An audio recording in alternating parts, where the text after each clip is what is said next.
अमोल कोल्हे असं म्हटले साहेब की माझ्या विरोधात छगन भुजबळांना शिरूरमधून लढवण्याचं प्लॅनिंग होतं मुख्यमंत्र्यांचं.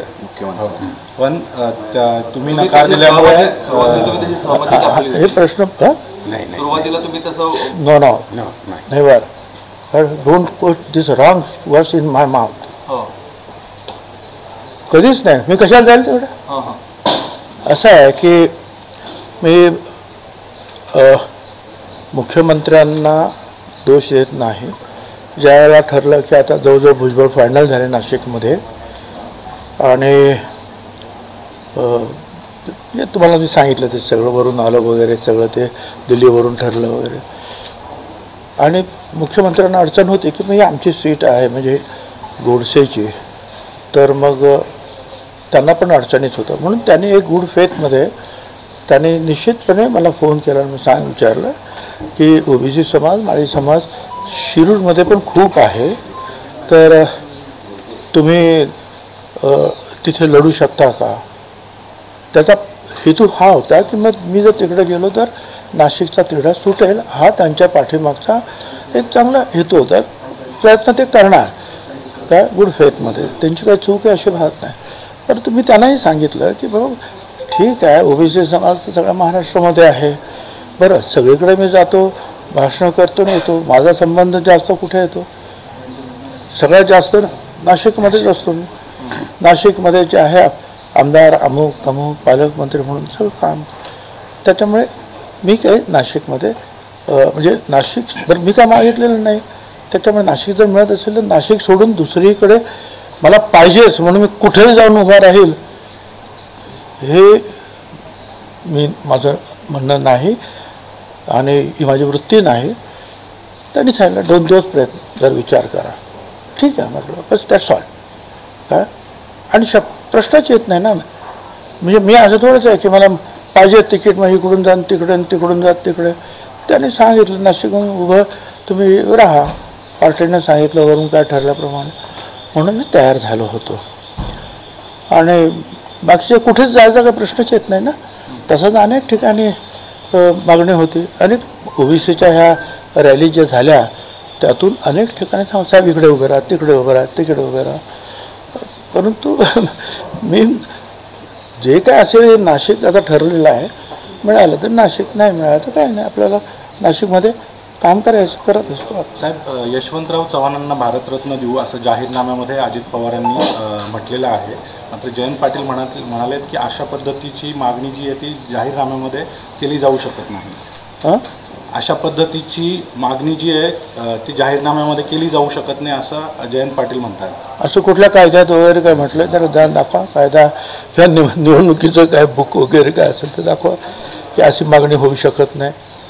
मागणी काय काही मागण्या होऊ शकतात. आम्ही हे त्याचे प्रयत्न करू त्याचे प्रयत्न त्यात चूक काय आहे. मागणी करायला त्याच्यामध्ये चुकीचं असं काय आहे. साहेब पंकजा मुंडे असं म्हणालात की प्रीतम मुंडेंना त्या ठिकाणी उमेदवारी नाकारली बीडमधून तर त्यांना नाशिकमधून मी उभं करू शकते असं त्यांचं म्हणणं आहे. असं बघता याच्याकडे आता काय सांगू त्यांना माझं सांगणं आहे की बीडची जी निवडणूक आहे काहीतरी 13 तारखेला कृपया त्याने त्यांच्यावर पूर्ण लक्ष कॉन्सन्ट्रेट करावं. काय ते निवडून येणं महत्त्वाचं आहे. तिकडे तुम्ही प्रयत्न पूर्ण करा. नाशिकमध्ये उमेदवार नाहीत म्हणून काही अडचण अशातला भाग नाही. नाशिकमध्ये खूप उमेदवार आहे हीच अडचण आहे. मग ती BJPकडे आहेत ती शिंदे गटाकडे आहेत आणि ते आमच्या राष्ट्रवादीकडे सुद्धा आहेत. काय अगदी BJP किंवा इतर समजा ओबीसीचे अगदी वंजारी समाजाचे जरी म्हटले तर तरी आमच्याकडे हेमंतराव धात्रक सारखे लोक आहेत. ते बाळासाहेब सानप सारखे आहेत. उदय सांगळेचा एक नवयुवक सुद्धा आहेत. खूप आहेत ना इकडे उमेदवार.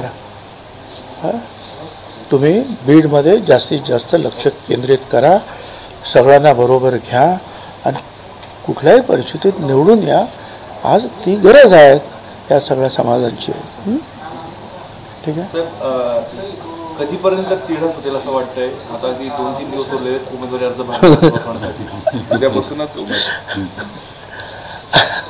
आता हा प्रश्न तुम्ही त्यांना विचारायचा, हे मला माहीत असतं काय कधी पर्यंत हे सुटणार तर मी माझं स्टेटमेंट जे आहे केलंच नसतं आणि उमेदवारी मागे घेतली नसतं. ठीक आहे, सगळ्यांना असं म्हणाले कालच्या दिवशी की तुम्हाला उमेदवारी जर दिली असती, तुम्ही केंद्रात जर गेला असता तर तुम्हाला जी ईडीच्या माध्यमातून ज्यांनी कारवाई केली त्यांच्या छातीवर बसून तुम्ही मूग दळले असते, असं त्यांचं प्रतिक्रिया आहे. ठीक आहे, एवढं खरं आहे की उमेदवारी भेटली असेल निश्चितपणे निवडूनही आलो होतो. काल सुद्धा ब्राह्मण सभा आहे, त्यांनी पत्र आणून दिली, अनेकांना माहिती आहे की आम्ही तुमच्याबरोबर उभे राहा. काल सगळे जे उद्योजक आहेत नाशिकचे ते आले होते, तुम्ही उभे राहा. विणकर समाजाचे ते आले, ते उभे राहा.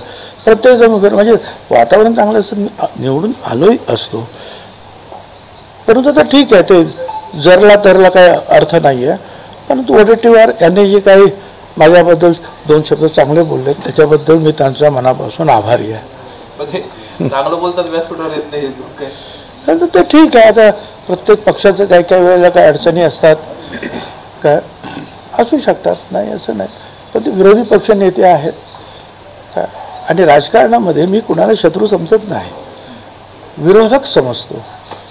विरोधक असतात, आपापल्या पक्षाचं मत मांडत असतात, बोलत असतात, कधी प्रेम व्यक्त करीत असतात, कधी कधी काही लोक जे आहे म्हणजे मी असं म्हणणार नाही की काही लोक पुतना मावशीचं प्रेम व्यक्त करत, असंही नाही. ते खरं प्रेम व्यक्त करत असतात, कारण मैत्रीचे संबंध असतात. साहेब, नाशिकवर आपला दावा कायम आहे ना. कुटुंबियांपैकी कुणाला उमेदवारी मिळेल अशा पद्धतीची देखील कालपासून थोडीशी चर्चा सुरू आहेत. मुळात का नाही, हे काय, हे माझे कुटुंबीय आहेत. देवीदास पिंगळे हे म्हणजे माझे कुटुंबीय आहेत. काय रवींद्र पवार साहेब हे सगळे माझे कुटुंबीय आहेत.